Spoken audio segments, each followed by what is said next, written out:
పరమవైద్యుడైన యేసు మన రాతి గుండెని తీసేసి మాంసపు గుండెని పడతాడు. ఎందుకంటే గుండె శుద్ధంగా ఉండేవారికి అంతా బాగుంటుంది కనుక వీరి వలన ఎవరికి కూడా ఇబ్బంది ఉండదు. అలాగే ఆత్మీయంగా హృదయం శుద్ధంగా ఉండేవారి వలన అంతా బాగుంటుంది కనుక వీరి వలన ఎవరికి ఎటువంటి ఇబ్బంది ఉండదు. సమస్య అంతా కఠినమైన హృదయం గలవారిదే. వీరు తమ హృదయాన్ని కఠినం చేసుకోవడం వలన ఇతరులకు కాదు తమకు తాము కీడు చేసుకుని తమ సర్వ శరీరాన్ని పాడు చేసుకుంటారు. కనుకనే మనలను బాగు చేయడం కోసమే పరమ వైద్యుడైన యేసు కఠినమైన గుండెలను తీసేసి మాంసపు గుండెను పెడుతుంటాడు.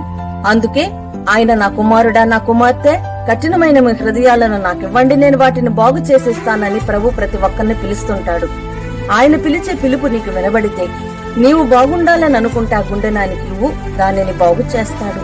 ప్రార్థన. ప్రభువా, కఠిన బారిపోయిన మా హృదయాలను తీసివేసి మాంసపు గుండెలను అమర్చి మా బ్రతుకులను బాగు చేయమని నీ నామం పేరటేమని వేడుతున్నాం తండ్రి. ఆమేన్. Download ShareChat.